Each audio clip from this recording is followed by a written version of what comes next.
We talked a little bit about PPB being very understaffed. I mean, Right. more than 120 vacant positions. When you look at the national news coverage, the snippets of these bloody brawls or a driver driving into a crowd of protesters, Right. why would anyone want to police in this city? It's a really difficult job, and it is a job with a lot of scrutiny, and it's a dangerous job. It's not for everyone, but there are still people who hear the call, and we want them to come to the Portland Police Bureau. We believe we're a highly effective bureau. We believe we have a lot to offer, and we like it when young people in particular who are starting their law enforcement careers choose the Portland Police Bureau. But the national trend we're up against, this isn't unique to Portland, we're also seeing this in Seattle and other cities. It's very hard to recruit young people into law enforcement right now for all the reasons that you just mentioned. And so we are still trying to make sure that police officers are paid well, that they are trained well, that they have promotional and advancement opportunities, and we're getting some of the best recruits coming through the door now. The problem is our police bureau is aging. A lot of the people in our bureau, they're seasoned, they're experienced, and they're ready to retire. And so right now, my bigger concern is about the number of retirements that we're experiencing.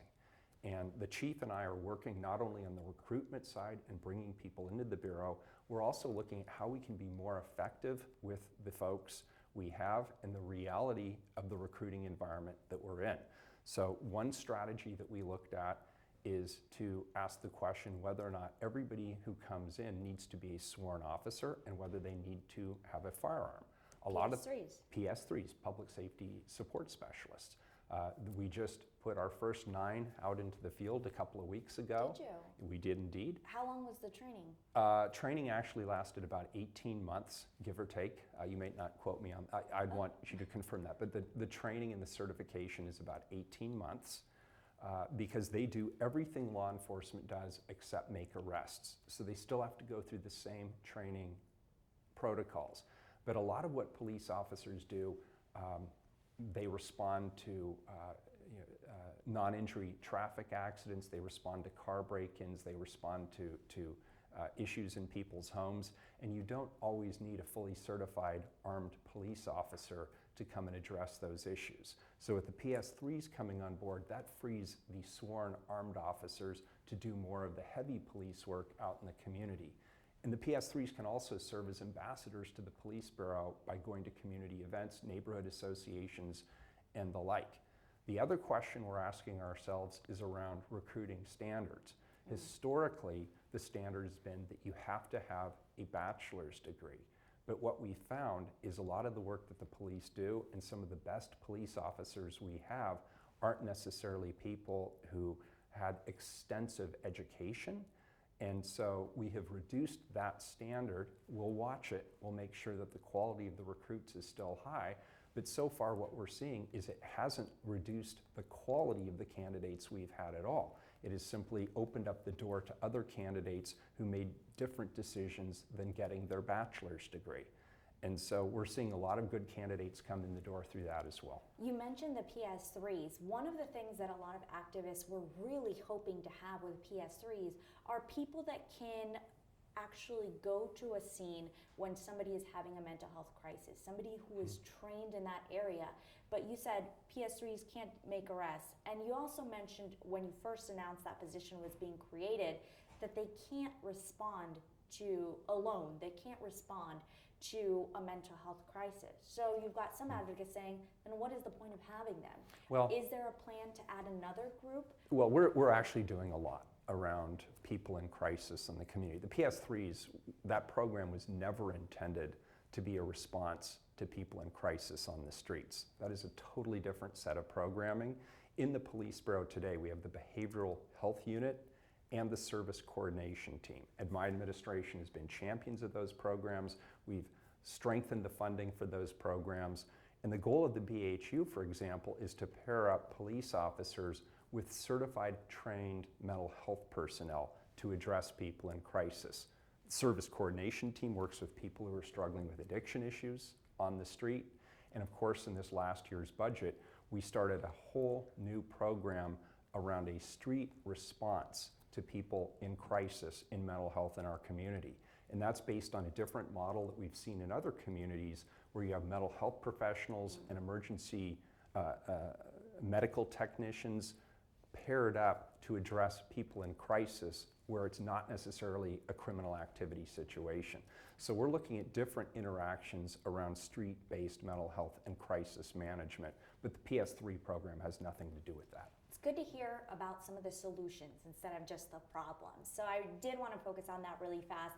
You presented the time, place, and manner ordinance last year. The city council voted it down. I believe it was you and former city councilman Saltzman. That's correct. That were the ones who voted yes. Yeah. Everyone else voted no. Why do you think it failed? Well, it was ahead of its time, number one. And just to review, the protest safety ordinance would have created an emergency response to people coming to our community with the specific intent of committing acts of violence. What it would have enabled is the police chief and me, as the mayor of this community, to declare an emergency and to establish temporary time, place, and manner restrictions. The purpose being to keep warring factions separated.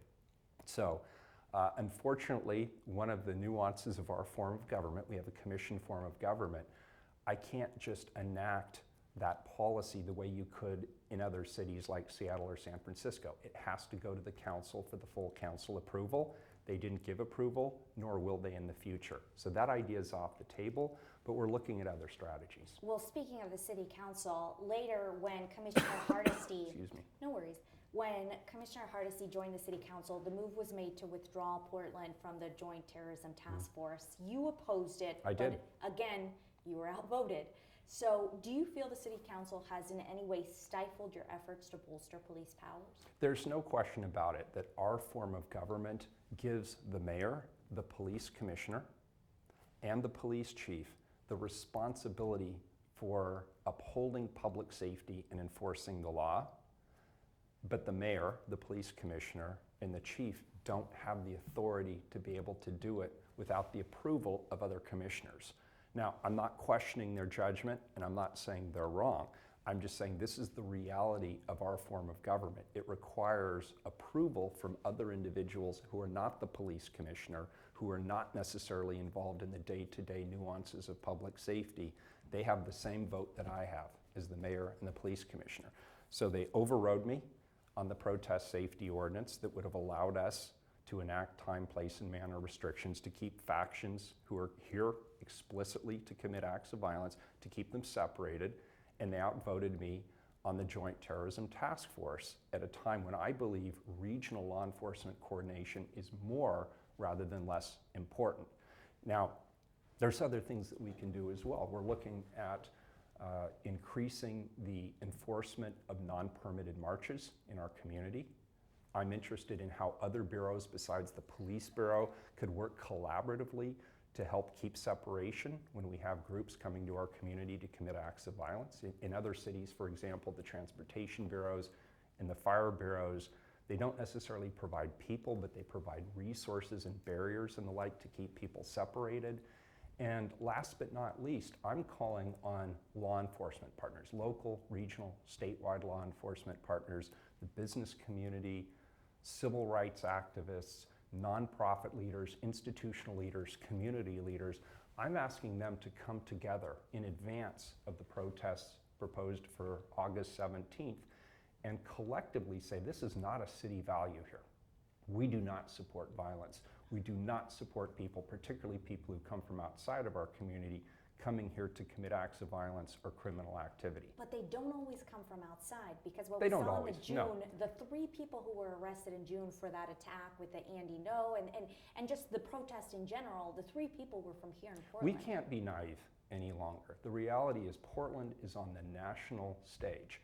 And what we see out there in the social media environment is national figures are calling on people to come to Portland, Oregon, August 17th is the Yeah. next time, but it And certainly won't be. domestic terrorism Right, rally. it certainly won't be the last time, but you have 3%ers, you have the Proud Boys, you have Patriot Prayer, you have all kinds of organizations from outside of this community coming to our community, often with the intent to commit acts of violence, often with the intent to commit criminal activity. And we've got to stop being naive and assume that this is just some local law enforcement issue. This is a regional law enforcement issue, and it's up to us here in the city of Portland to manage it, to get ahead of it, to be responsible in terms of our messaging of it, and to let people know that it's not just Ted Wheeler or the police chief, Chief Outlaw. It is our community standing unified against violence, whoever perpetrates it. And whether you're from downtown Portland or whether you're from Idaho, we don't want it. Are you going to implement these changes in time for that August 17th protest? I hope so. You know, we've had meetings with law enforcement as recently as this morning to talk about how can we better prepare for August 17th.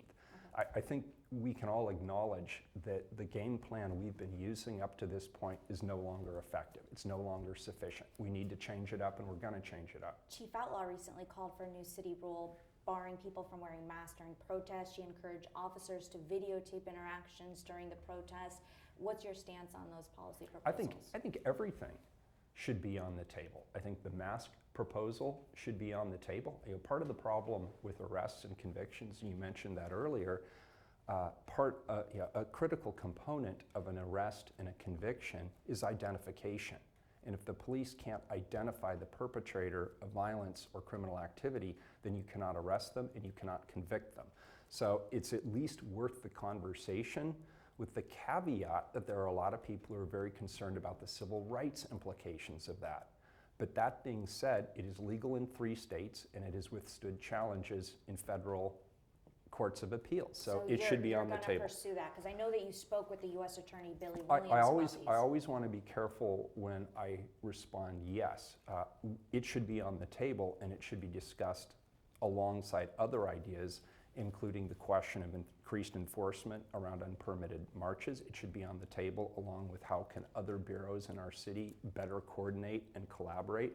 It should be on the table along with increased asks from regional and other local law enforcement agencies to stand with us and train with us and work with us to address these broad demonstrations, particularly if we know that they are likely to turn violent. There's a whole set of tools that we have not implemented that we have to have on the table. And this morning's conversation was just one more step towards doing that. I saw Sheriff Garrett was here. Yes. So you're talking to some of the agencies around Washington County? We're talking to a lot of different people. Listen, this isn't just about Portland anymore. This, you know, the street fights that we saw on June 29th and some of the resulting national noise around the outcomes of those protests, that is impacting the reputation and the well-being of this community.